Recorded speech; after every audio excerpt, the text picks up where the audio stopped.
Do not be too sure about what you know or what you think you know. There are certain things that perhaps are more concrete. We look in the mirror, that's how we look.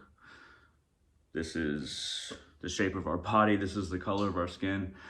Perhaps there are more facts as far as where we were born. Knowing that might not change a whole lot as far as our personal identity and our sense of self.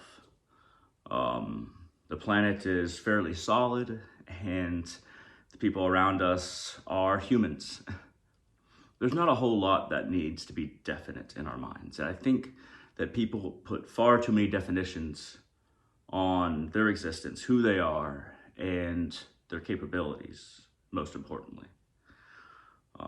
There's a lot of assumptions that we make that can lead to the same truth, but understood differently can redefine how we learn future things and how we define future things and how we identify with future things.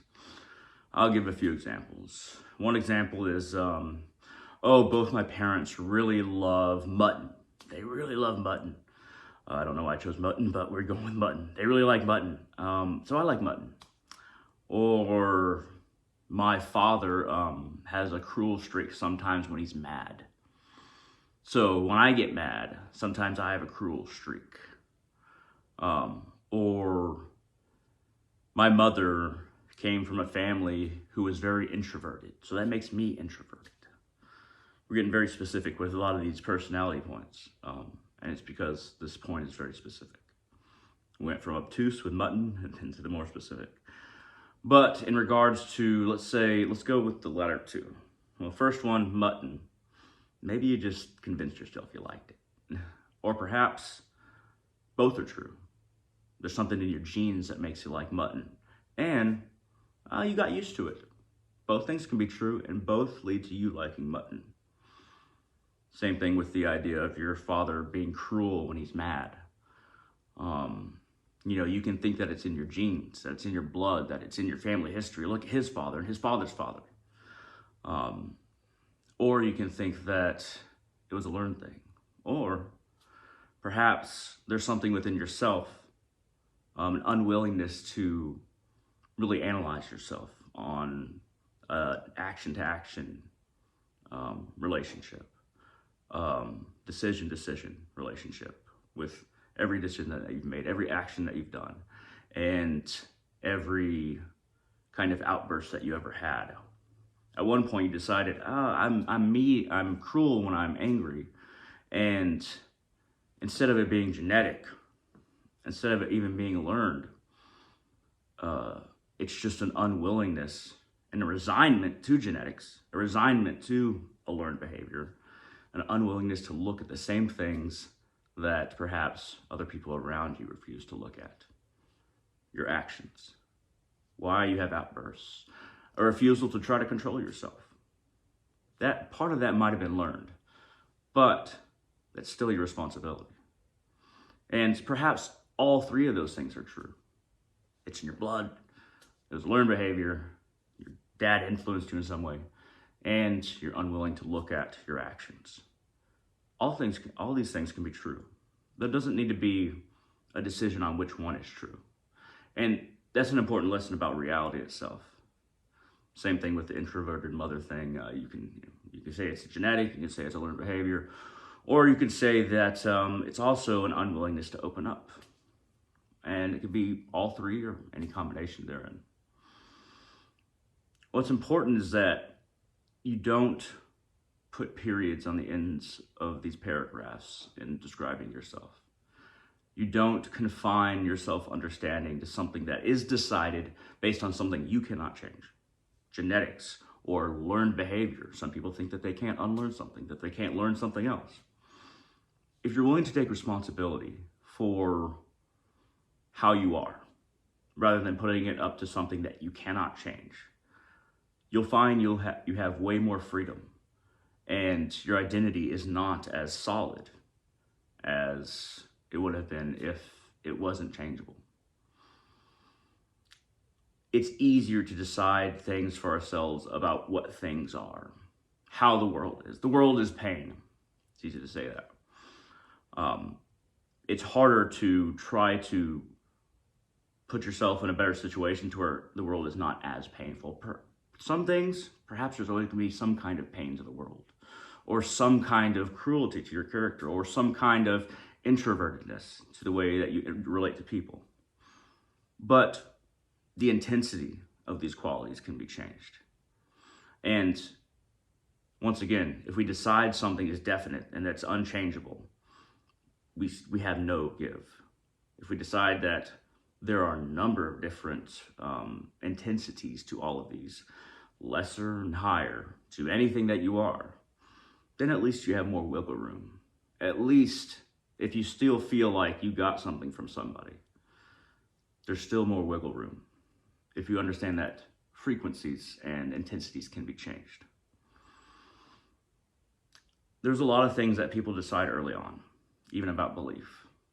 I'm Christian. I came up from a Christian household. My parents were Christian. I am Christian. I keep the good Lord's faith. I surrender. My beliefs, my free will, all up to Christ. A lot of that comes with not a lot of action a lot of the time, but deciding that, because your parents were Christian, or because your parents were atheists, or because your parents believe this or that, deciding, how can I believe something else? I have to stay true to my family. I have to stay true to where I came from. I have to stay true to my neighborhood, what everybody believes around me, my community. I have to stay true to that, even if parents aren't involved. Or I'm from Texas, so this is what Texas people do. You become a patterned program and take your free will away, or your ability to change, your ability to become, to take advantage of your humanness away from yourself and choose to be a replicated cell of those who were before you. And there's a reason human beings do this. It helps us form communities, form groups, and fit in. There's a big evolutionary aspect to this that becomes psychosomatic and social and chemical. There's a whole lot of things that tie into this that may seem like not free will. But all the things that tie into it not being free will are things that are changeable once you realize you're a human being. All these social things, all these fitting in things that we were necessary when we were animals are no longer definite when we become self-aware beings, a human being. Do not allow your leftover animal programming, and we're still animals, sure, but we're self-aware. Do not allow that leftover programming from being an animal that's not self-aware influence or make you think that you are within a specific box, within these limits, because that's where that desire to fit in comes from. It is connected to survival. Once we are beyond survival, then the possibilities are, I would say, far more infinite. That doesn't make sense. There are far more possibilities once we become self-aware. An animal, a dog is a dog, a cat is a cat. I mean, you can kind of train a dog. There's a little bit of give in there. With a cat, if it's good and you're a mean person to it, it can become bad. If it's bad, it's kind of hard to train it out of that. As a human being, there's a whole lot more we can be. There's a whole lot more we can choose. There's a whole lot more that we can believe, practice, and become. Do not let the rigidity of the animal kingdom we come from confine you as a self-aware soul. And I'm not putting down animals. All life and all around Mother Earth. It all has a certain place that it fits in.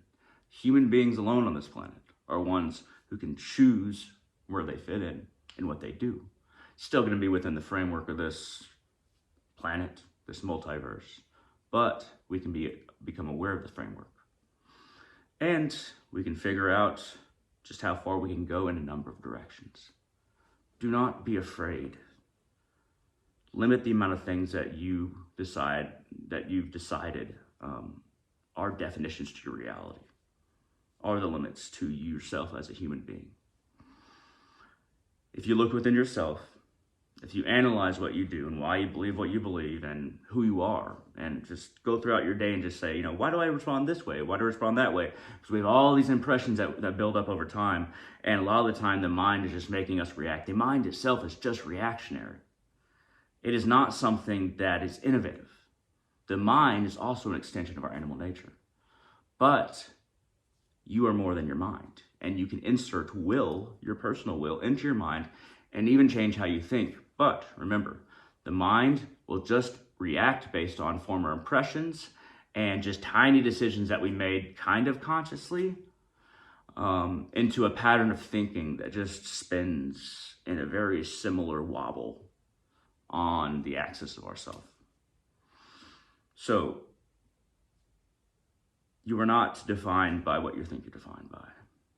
The mind is an extension not of will, but of your animal nature. And you can be so much more. Thank you very much for watching. Like this video, share it wherever you want. And most importantly, I hope all of you have a wonderful day.